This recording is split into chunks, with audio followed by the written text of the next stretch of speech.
The agenda that will follow now is as follows. I will be introducing Tala Jajour. Then Tala will be speaking until about 5 o'clock or less. And then we have quite a bit of time for questions and answers to delve into the topics deeper, as I said. And then at the end, I will have a couple of announcements. And that's it. So I will now introduce Tala Jajour very quickly. So Tala studies music, religion, anthropology in relation to the Middle East. Her research draws on multiple disciplinary approaches, currently focusing on emotion, cognition, conflict, displacement, and mental health. She's author of Sense and Sadness, Syriac Chants in Aleppo, and publishes more widely in academic platforms and media outlets. She also is involved in the humanitarian sector, promoting specialist-led training in mental health in underserved contexts through her organization Magenta Mind.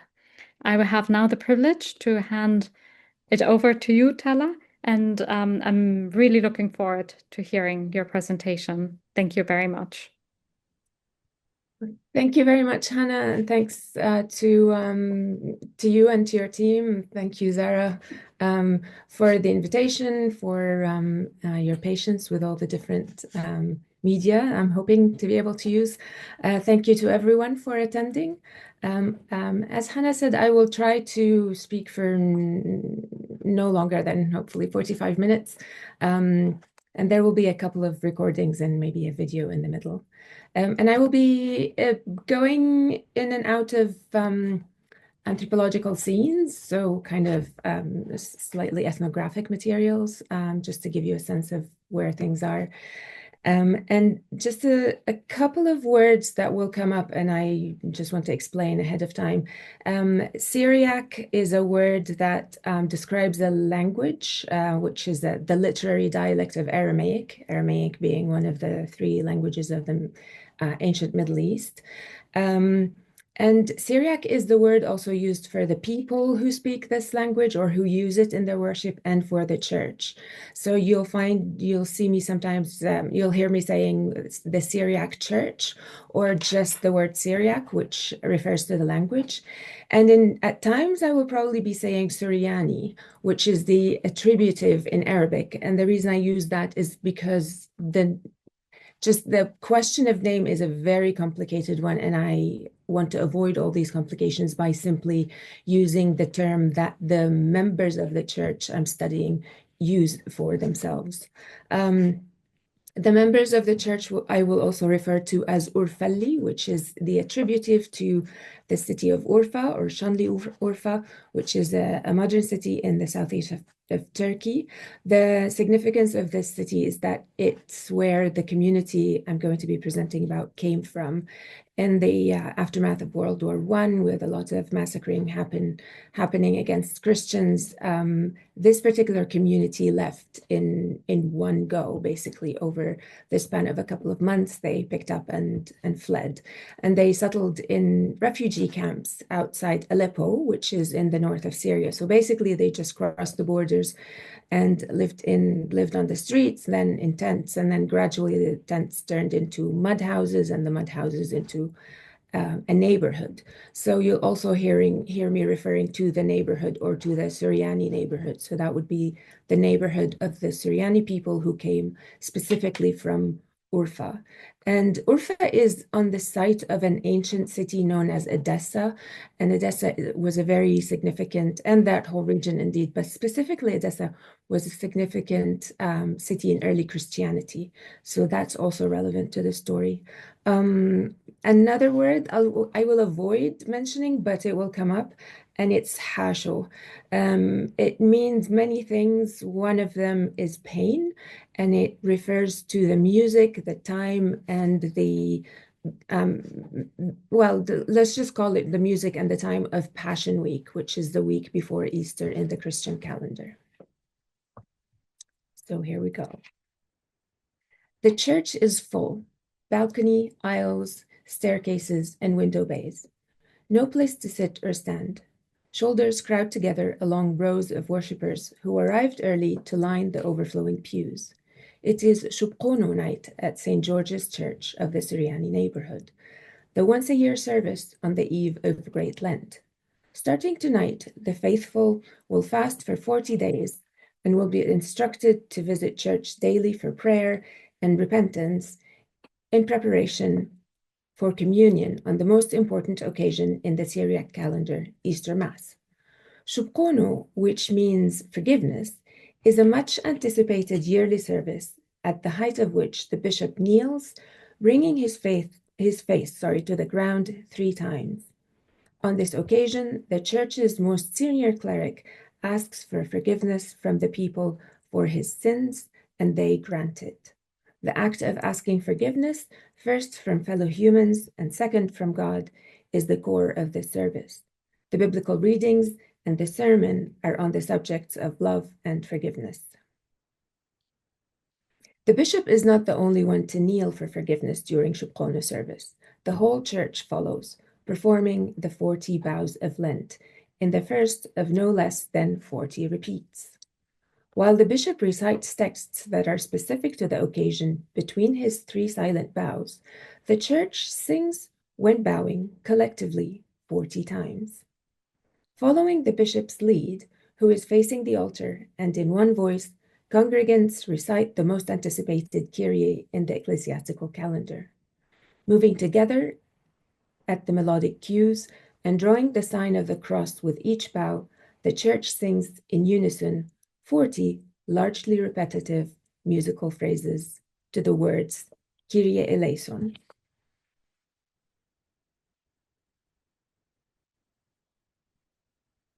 Zara, could we possibly show the video at this point? So Zara will be sharing her screen so that we can see a different occasion where those bows have been performed, but I just wanted you to get a visual.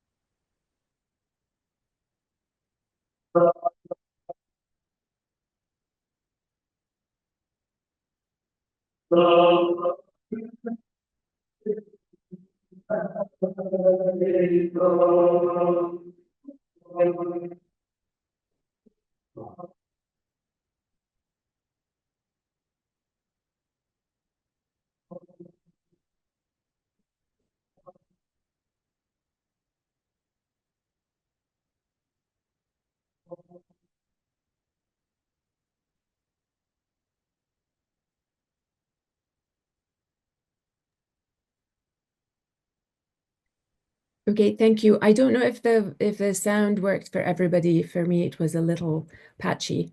But so I will play the recording now from a sound recording, and I will share my screen to show you the lyrics, the words, and what people are saying.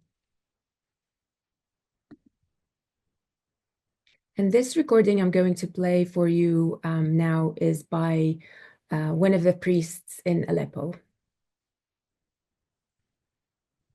So is the PowerPoint presentation visible now? Thank you. Yes.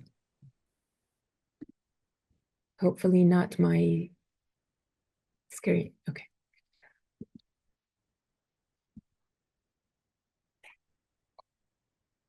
قري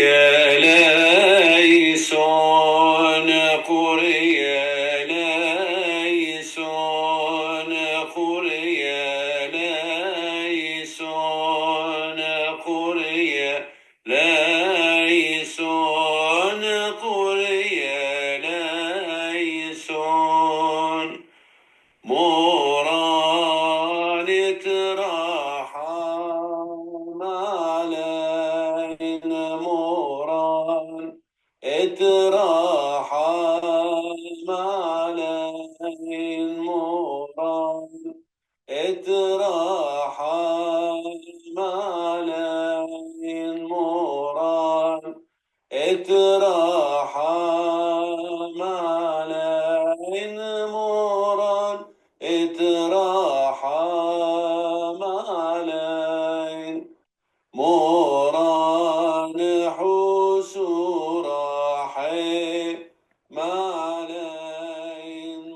So you can tell he's now on the third line. And so each of these repeats 10 times. As you saw in the video, people would be bowing as they're singing each of these lines. Urfellis told me it is very important that they attend the service. Few manage to attend regularly the 3 daily services throughout Lent, but everyone attends Shukunu. As there are two Suryani churches in Aleppo, two Orthodox Suryani churches in Aleppo, the bishop leads one Shukunu service on Monday evening and another on Tuesday morning to accommodate all members. Urfellis prefer to attend this service at their own church, St. George's of the Suryani neighborhood, which is home to their closely knit community. Following in the bishop's example, worshippers also ask forgiveness from one another before retiring to their homes. They are expected to shake each other's hands after performing the vows. I was told that individuals who have had major differences are especially expected to address one another at this occasion. This rite prepares the faithful to embark on the spiritual journey of Lent as a community and as individuals. Starting the next day, a noontime daily service, which St. George's observes only during Lent, is home to the 40 vows. Professionals are known to get hourly leaves from work to take part in this service. It is a very special service, one woman told me. I would only miss it if I'm too ill to go to church. I feel sorry for people who work in the morning and cannot be there every day, she continued.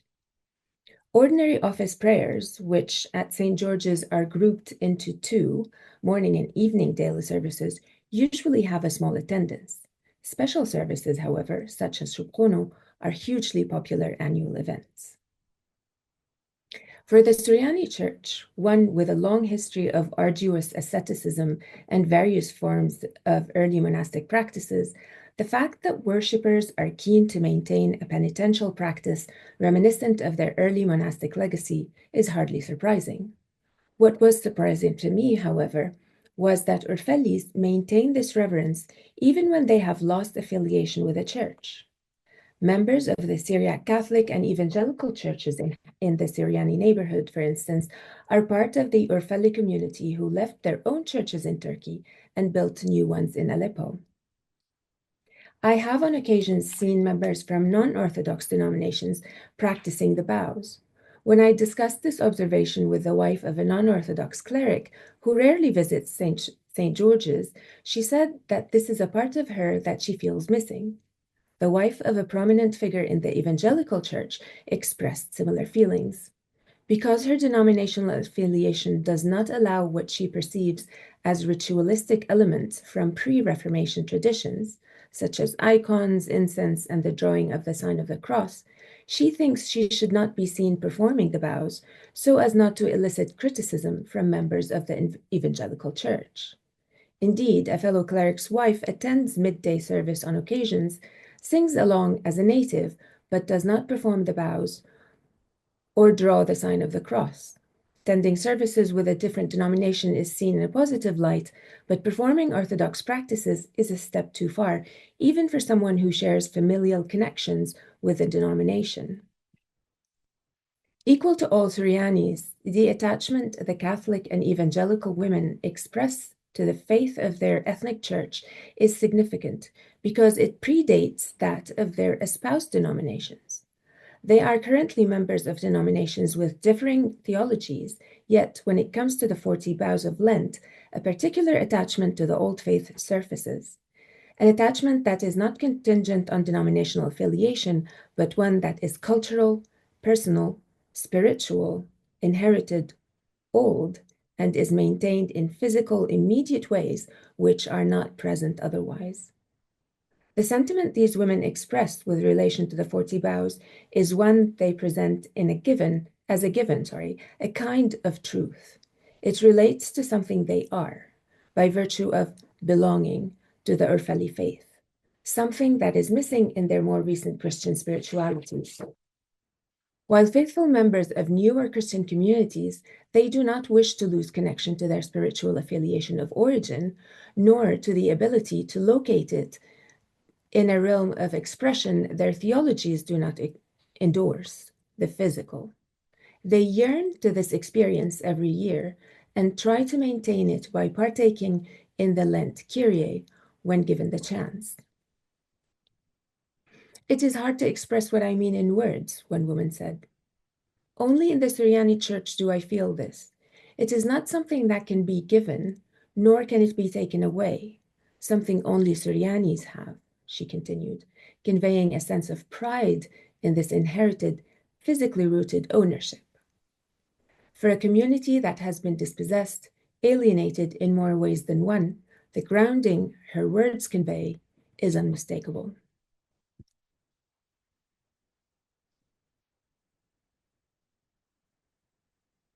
A quick word on language is helpful here. Orphelis rather use a dialect that is a rare mix of Armenian, Aramaic, Turkish, and Arabic words. In church, another language is added to the mix, Syriac, the literary form of Aramaic, which was invented in the region of Edessa about 2 centuries BC and has soon after become the language of the early church. Syriac has honorary associations, being the intellectual vehicle of early theology and Christian philosophy in the Eastern Mediterranean.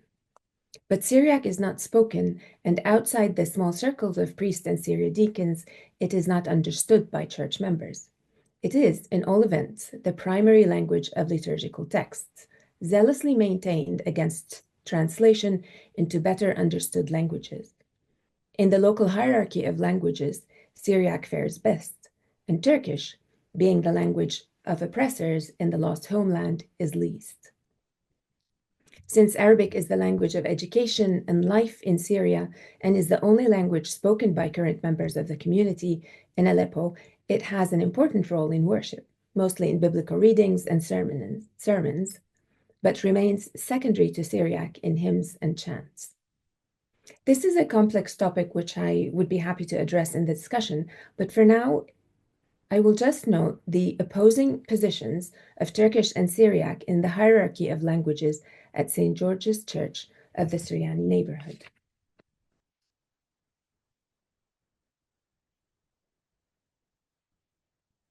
Turkish hymns return to church typically during Lent services and occasionally in funerals. Although they are hymns, they mark a nostalgic connection to Turkey as they allow the mourning of past century Orphelis and the lost homeland. Hasho, or Passion, thus marks the mourning of the separation from the ancestors' city as it does the separation of Jesus from life. What is more, it marks the memory of the deceased, the persecuted and martyred for their Suryani Christian faith. I remember my deceased parents during Hasho services, one woman told me. My sadness over their death resurfaces when I mourn the death of Christ, end quote. But there is another shared dimension of this sadness. Quote, to remember our forefathers who were persecuted throughout the history of our people when we commemorate the sacrifice of Jesus, a senior priest explained. I have not been to Aleppo since 2011, and it has been a city that got a lot of damage during the war since. I can only imagine the intensity of the experience in such moments of mourning as Urfellis suffer more loss by the day. This deep meaningfulness is as rooted in early Christian spirituality as it is in more recent political and social marginality, both carrying a sense of Suryani martyrdom in which spiritual significance and sorrow combine. The intense summation of collective sorrow takes place during specific hymns. An example is the processional Holy Friday hymn, Juljulade, which unfortunately I wasn't able to get my computer to play for you to hear. The melody of Juljulade was once a dance tune, but has now been turned into a slow, solemn hymn about Golgotha, suitable for weeping on the saddest moment of the Christian year. Strikingly different from the chants sung in Syriac on Friday, this lament appears to me as organic to the service as any other, yet poignant with emotional charge. But Edward Toro, a sculptor by training and industrial entrepreneur by profession, whose family emigrated from Urfa, gives a different context. Quote, if you listen to some old recordings by the deacons who came from Urfa, and to any call to prayer from a mosque in Urfa today, you would not be able to see the difference. End quote. Although he does not sing, Edward has a keen ear for music and was closely involved in choir administration when he was on the church council. Edward's 4 children play musical instruments and are students at the conservatoire in Aleppo. In my opinion, Orphelis were the product of their cultural, in his opinion, Orphelis were the product of their cultural and musical surroundings, their Turkish surroundings, that is. This connection to Turkish culture is one Orphelis, such as Senior Deacon George Qamar, undermine in favor of Christian origins. Edward said that, according to Abraham Nuru, the latest surviving Orfeli refugee at the time, Juljulade was a Debke song in Turkey. Quote, before they came to Aleppo, people used to sing this melody and dance, holding hands, in weddings. Now it is sad and slow, a hymn which they sing in procession behind a crucifix, and they weep, end quote. Edward sang a little line from Juljulade in its original tempo and character first, followed by the slow hymn version as in church. The children were amused observing their father exaggerate both expressions with his voice. While the adults involved in the conversation were unable to dispute the historical fact, they maintained that the song now forms an important part of the experience lived and cherished on Holy Friday. Facts are not allowed to impede the musical experience, nor are they allowed to reduce entitlement to the emotionality it encapsulates. Whether it is induced by religious belief, by ethnic belonging, or by culturally inherited nostalgia does not matter anymore. The huzn, the sadness, attached to Juljulada and the pain it represents form part of the unique experience of Urfali sorrow. The emotion attached to music and the value it represents shape the aesthetically coded experience of ethnic religiosity and legitimize the conflation of mourning with spiritual meaning.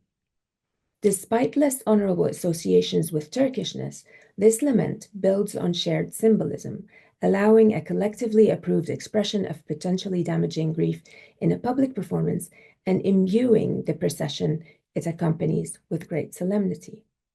Somber faces and voices, as raw as the emotions they embody.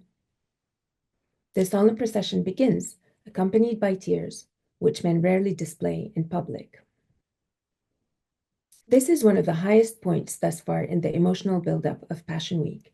The congregation joins in Turkish and in tears.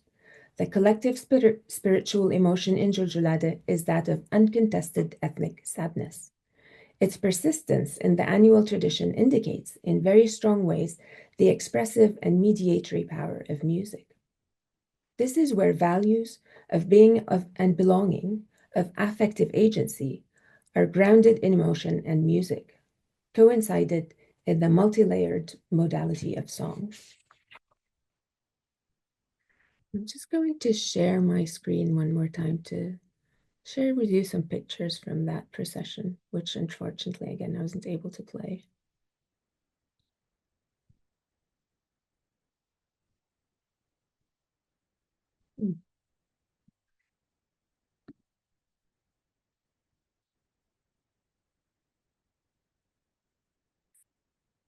So this is actually the moment Juljulade begins. And then the procession goes out, and then the old deacons who lead the procession in front of the bishop were the ones who spoke Turkish or who knew something about Turkish, although Turkish had basically been phased out by that point. While Syriac chant is predominantly vocal, in most public services I attended in Syria throughout the 2000s, the electric keyboard accompanied the sung parts by the public, especially during Mass. Explained by clerics and cantors in Aleppo as necessary to assist memory and provide unity of tone, the keyboard is often perceived by Urfellis and visitors alike as impinging on the musical and spiritual experience because of the limited aesthetic capacity of its sound. For this reason, the keyboard does not play along highly affective chants, such as Juljulade. The perceived expressive limitations are to a great extent owed to the inflexible tuning of most commonly used keyboards in the Arab world. Many professional musicians do not recognize the electrical keyboard as a legitimate instrument, and it has no presence in academically sponsored ensembles, or indeed in Sufi circles that hail from long-standing musical lineages. Outside church, cantors know and practice the famous Alpine traditions of Arab music, such as maqam and tarab, similar to their Muslim neighbors.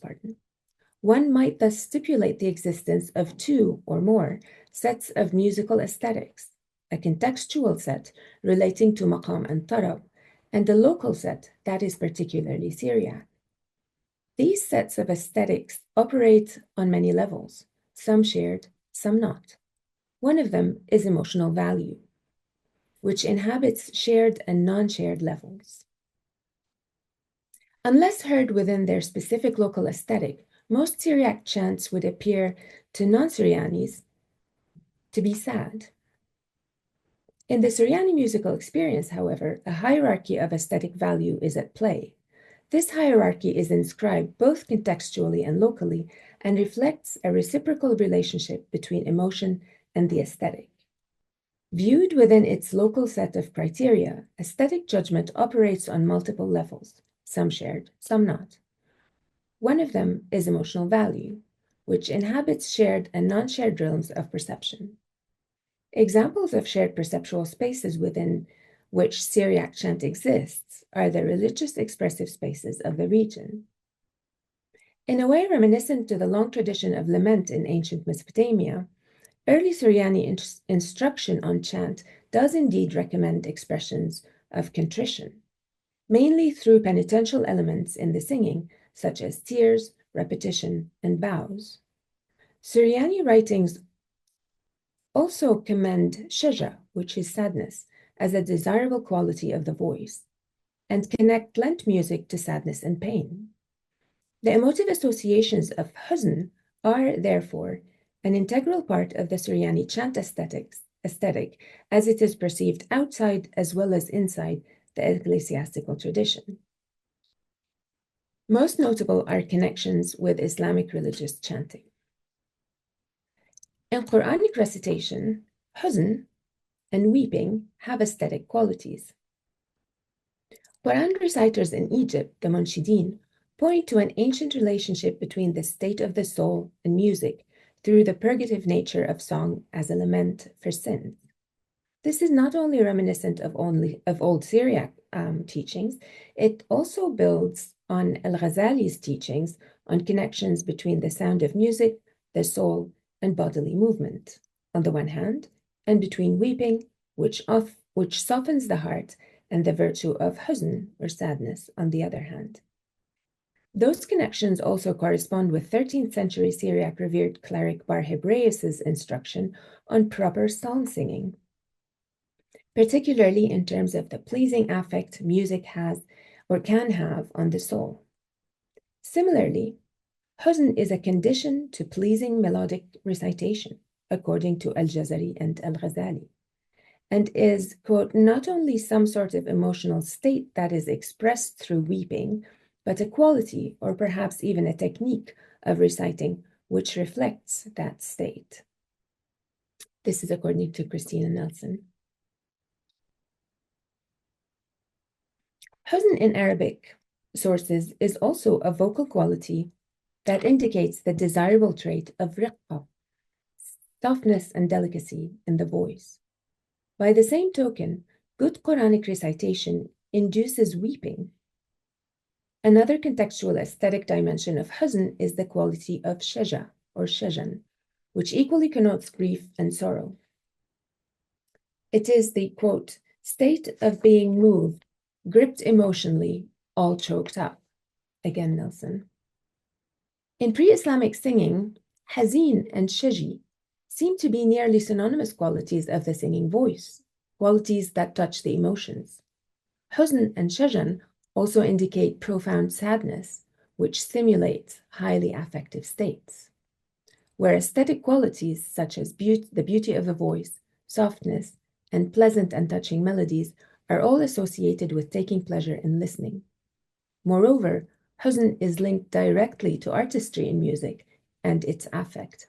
The affinity, generally speaking in the Middle East, is so close that some sources equate singing and the verbal form of inducing and feeling huzn.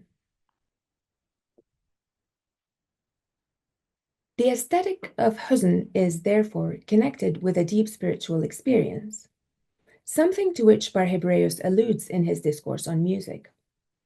Among other emotions in this experience, Barhebraeus refers to the concept of perfect pleasure, the desirable extension of spiritual pleasure as a consequence of music. Pleasure is induced by a successful lahn, or melody, when it caresses the senses, he writes. This desirable affect in modern emotional categories, a positive emotion, includes sadness, which is not a positive emotion in modern categories. An added sentiment to this emotional economy of aesthetics is the concept of khushu', which in Nelson's view is another attribute of huzn. She explains khushu' as indicative of humility, awe, and submission. It is part of the ideal for Quranic recitation.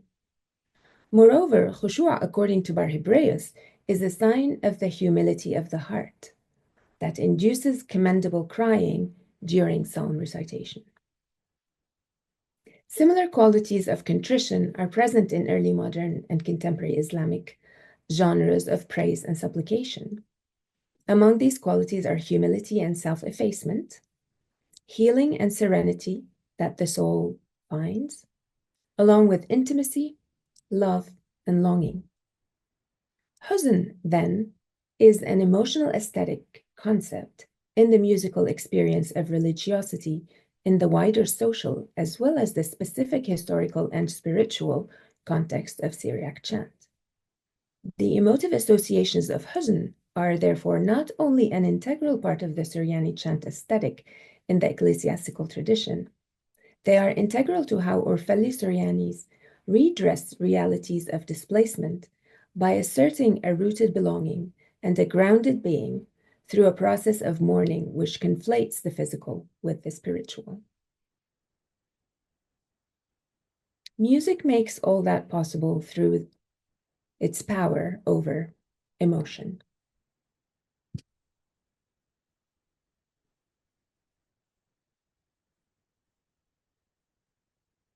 As I understand it, emotion is the human experience that encompasses feeling, affect, mood, and the physical experiences and involuntary expressions that accompany them. It involves our cognitive, intentional, rational, social, and imaginative capacities as well. Lakoff considers emotion to be a radial concept, one that is felt, has phenomena that can be observed, affects and is affected by physical and mental states, and mediates the connection between beliefs and behavior. Emotion, like much else in the story of Orfelli displacement, is collective. It transcends individual subjectivity. Unlike feeling, which is individual and internal, emotion is observable externally through forms of expression. It can be felt internally, but it can also be observed in others. That's the mazyu. Emotion is also transcendental, especially in religious and ritual contexts that involve crying. Coupled with music, emotion has the ability to transcend selves and bodies, and it can forge attachment and bonding. Emotion, more importantly, is changed by social interaction and circumstance. It also changes interaction and circumstance. Emotion moves between the individual and the collective, with fluency and influence that can only be matched by the free flow music affords between the individual and the collective.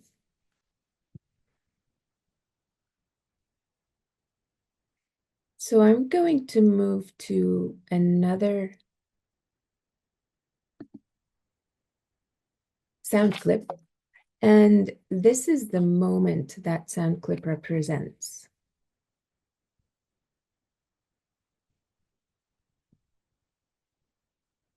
Passion or Hashel services in the Orfeli Church are home to unique yearly practices such as the lighting of candles in the dark, kneeling by clergy and worshippers in penitence, as well as processions, all of which are accompanied by proper chant, which means chants specific to the occasion. Expressing a unique depth of feeling, Orfelis refer to a particular sense of khushu' in hashul or passion, a rare opportunity to experience a sense of, quote, prayer and spiritual feeling that is, quote, true and deep.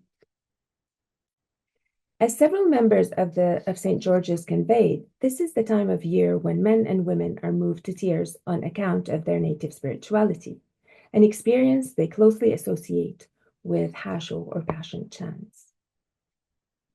Hashul time is paramount in Orfeli spiritual life, and the highest emotional point in Passion Week is Friday, known in the Syriac Church as the service of the veneration and burial of the cross. Chanting during this service shows the emotional dimension of Hashul not only as a aestheticized form of religious huzn, but also as a collectively constructed spiritual emotion with particular social and psychological value. After the bishop and the choir exchange antiphonal proper chants and the story of Jesus' death from the Gospel of John, the keyboard breaks a brief period of silence to announce Sortina.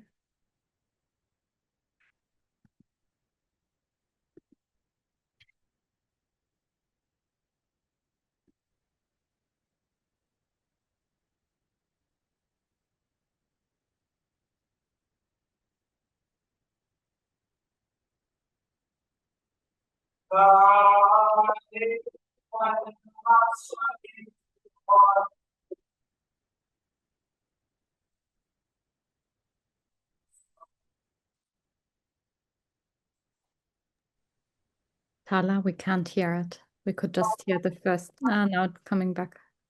Ah.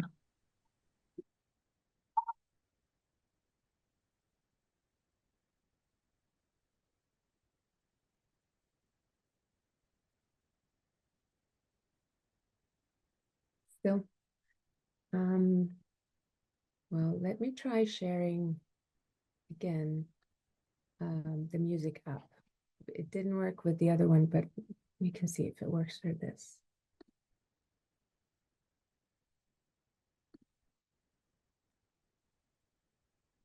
Karim in the chat says, I think the audio is optimized for voice, so it cancels anything else.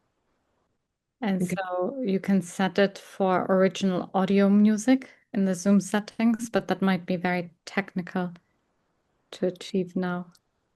Okay, shall I just keep going? I think so.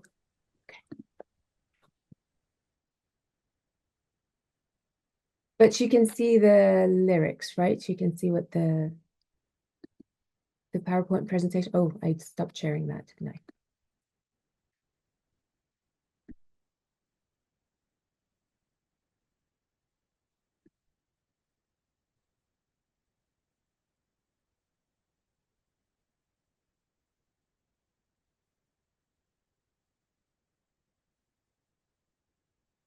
When the bishop's voice, amplified through his clip-on microphone, sings "Let Us Bow," this time in Syriac, the congregation bows, drawing the sign of the cross.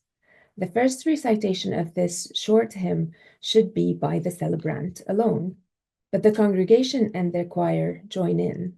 Everyone has been waiting for this moment for a whole year, anticipating it with fasting and penitence for 39 days. Orfelis know the chant very well, and perhaps know that they will cry when the bishop sings. It would be difficult indeed for an Orfeli to resist what seems a natural desire to incorporate the voice in this culmination of collective celebratory expression of belonging and spirituality, an entirety of being distilled in chant at this highly emotional moment. The strong, confident, and large voice of the choir fills the space, resonating powerfully, another reminder of the unity in spirit and song. The burning incense, which for the first time since the introduction of the quiet censer in Holy Week is accompanied by the rattle sounds, involves more senses and significance, increasing the poignancy of this moment of liturgical and physical unity. At the peak of the crowd's anticipation, the human voice and the sound of the censer intensify affect in this collective thesis as incense and chant merge and become as embodied as the bowing worshippers and their emotions. In complete unison, musical, vocal, and physical, the synchronous singing and bowing of the full church render it one body. As tears are allowed to fall, the cohesive experiencing of emotion is brought to the highest point in Hasho by Sordina. Let us bow. This point represents the moment when Jesus died on the cross. The silent tears are those of a spiritual and ethnic emotionality that is attached to the most beautiful hymn of the Urfali Church, as many stressed, and that's a quote. Being sung in the same language as that which the crucified would have spoken, Sordinan is all that is heard, its melody echoing millennia of huzn.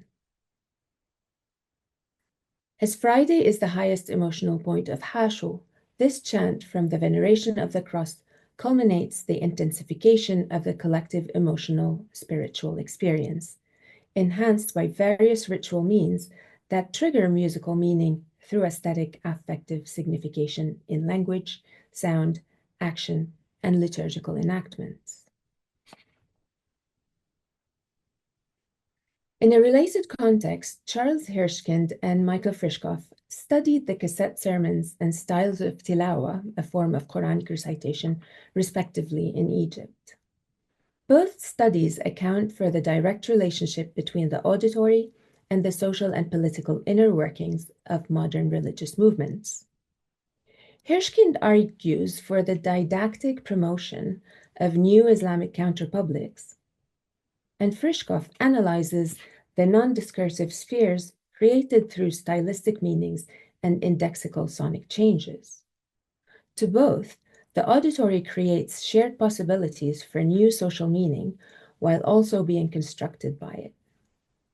Going beyond the sweeping understanding of resurgence in Islamic tendencies as simplistic fundamentalism, Hirschkind and Frischkoff argue, respectively, for more sophisticated readings of the social significance of retrospective forms of traditionalism. They uncover nuance by analyzing the affective significance of emergent religious soundscapes. I recognize that both studies differ from the context at hand in that they concern majority groups, at least in the demographic sense, whereas the Christian, and particularly Suryani setting, is that of an increasingly diminishing minority. But this topic is outside the purview of the current paper. In Syriac chant practice, sound effectively reconstructs reality through the realm of belief, the affective power of the aesthetic, and the agency of the imagination. Sound, as Douglas Kahn suggests in pre-avant-garde European conception, has no autonomy but was always relational, being somewhere or something else, a constant deflection that ultimately stretched out to spiritually organize everything from essence to cosmos, always ringing with the voice and music. Seen in this light, chant has the ability to elicit the construction of shared yet intimate social and spiritual modes of being in the Christian context of the modern era. In Syria, that is. Such modes of being are firmly viable in the realm of music in forms of agency. In the forms of agency that are available through social intersubjective as well as personal emotional affection. In the musical enterprise of singing and chanting in the language Jesus spoke, forms of what may appear counter-realistic modes of being add layers of value to a life of displacement and give it meaning through a rootedness in the tradition of the forefathers.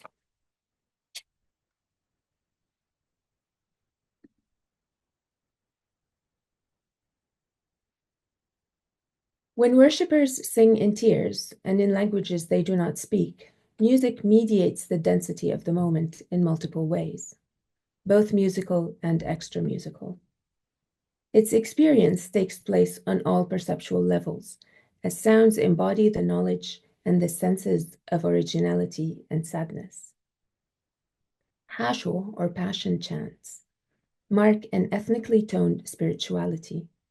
They mediate an emotionality that is based on local sensibilities of faith and beauty. Through the spiritual aestheticization of emotion, of huzn, the religious experience of Lent and Passion gains ethnic and historic complexity, culminating by the cross in the highly ritualized commemoration of death. The road to Golgotha is a becoming, a passage out of dislocation and into the homeland. Austere, raw voices of deacon asking the Lord to have mercy on his servants are powerful antidotes to realities of separation. As the manifestation of a spirituality of symbolic mourning, they restore wholeness in a totality of being that transcends death and displacement. Thank you. Thank you very much, Tala, for a beautiful talk. This is, yeah, really very interesting. And yeah, thank you.